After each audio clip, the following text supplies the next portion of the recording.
It is a common, devastating condition with limited treatment options. Postpartum depression affects nearly a quarter of new moms in this country. And now, a new drug approved for use in the U.S. is being hailed as a major breakthrough.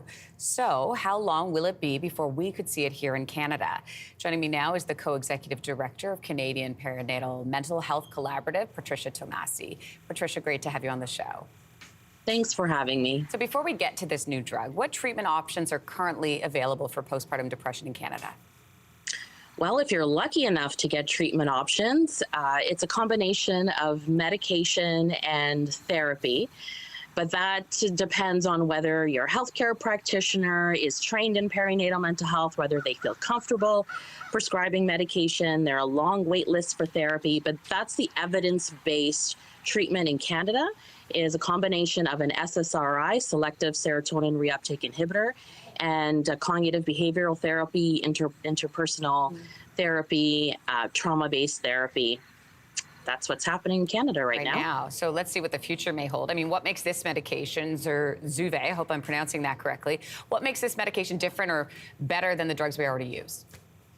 So why this medication could be a game changer is because the SSRIs that I just mentioned take upwards of 12 weeks to take effect.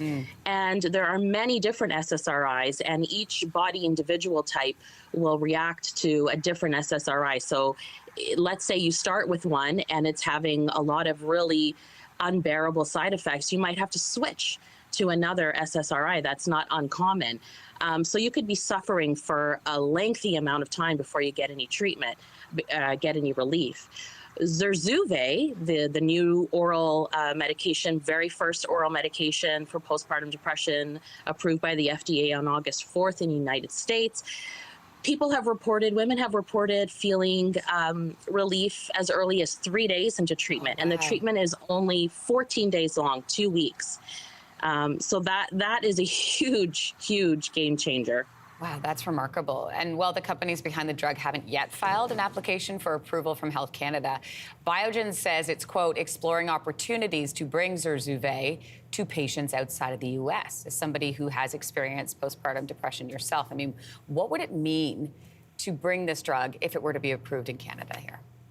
Well, it could mean that women can actually not only enjoy motherhood and not go on to develop chronic depression and anxiety. It can stave off postpartum psychosis. I experienced postpartum psychosis, so it's to treat severe perinatal mental illness. And I suffered terribly from postpartum depression and anxiety, which then morphed into postpartum psychosis. So not only can we enjoy motherhood and not be sick going into the future of our lives, we can also help protect our babies and infants, because they're the ones most at risk of developing a mental illness if we leave mothers, partners, fathers untreated.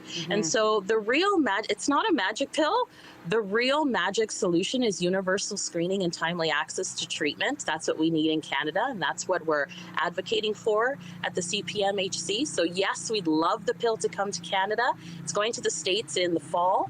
Hopefully they'll file an application, but we really need universal screening and timely access to treatment. Well, Patricia, thanks for joining us this morning to walk us through this new medication. We appreciate it. Thank you. Hey, thanks for watching. If you liked this, be sure to subscribe here, or you can check out more Your Morning videos right here.